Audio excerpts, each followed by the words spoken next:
Mapagpalang araw na naman po sa inyong lahat, mga kapamanang karunungan. Sa bidyong ito ay mayroon na naman po akong ituturo sa inyo na isa na naman pong mahalagang karunungan.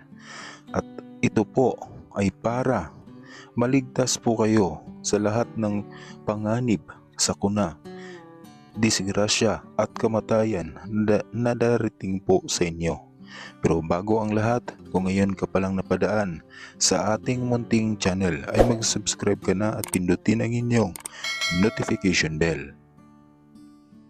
Mga kapamanang karunungan, mayroon akong ituturo sa inyo na mahalaga po na inyong malaman sapagkat ito po ay magaling na pamproteksyon sa pang-araw-araw laban po sa anumang panganib, kapahamakan, sakuna at disgrasya na darating sa inyo. Protektado po kayo araw-araw kung inyo po itong sasambitin bago po kayo umalis ng inyong bahay.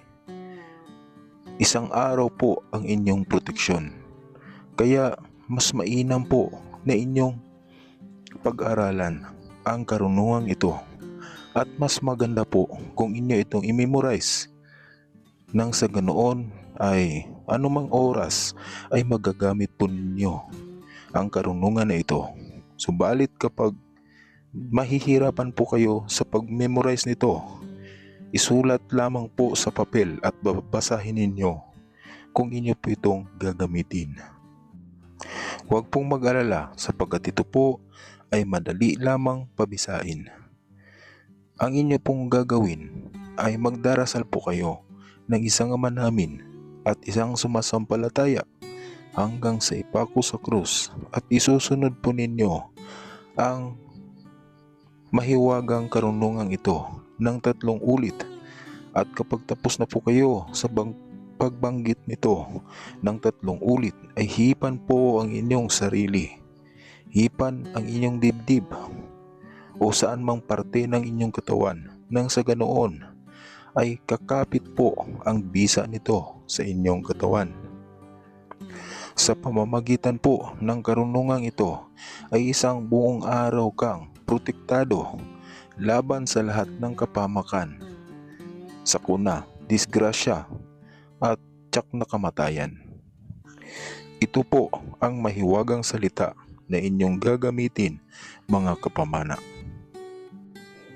Reversinos Hierosolimes, si ipsum, pax, bubis, igusum, demonia, lebera, me, hasilium, salvame.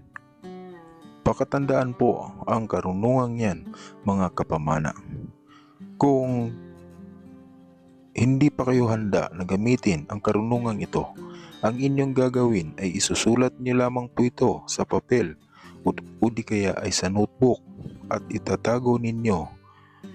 At balang araw ay maiisipan niyo rin na gamitin ito bilang pamproteksyon sa inyong mga sarili. Pinapaalala ko lang po sa inyo, mga kapamana, na lagi pong gumawa ng kabutihan sa ating kapwa. Tumulong po sa mga nangangailangan at laging sundin ang utos ng ating mahal na Diyos. Sa ganyang pamamaraan po ay pagbibigyan tayo ng bisa ng karunungang ito sapagkat lahat po ng mga karunungang aking ibinahagi sa inyo ay galing po sa ating mahal na Diyos upang makapagbibigay po sa inyo ng proteksyon, kasaganahan at tulong sa inyong buhay. Kaya kapag gagamit po kayo ng anumang mga karunungan na ating itinuturo dito, dapat ay sundin po natin ang mga utos ng Diyos at lagi pong gumawa ng kabutihan sa ating kapwa.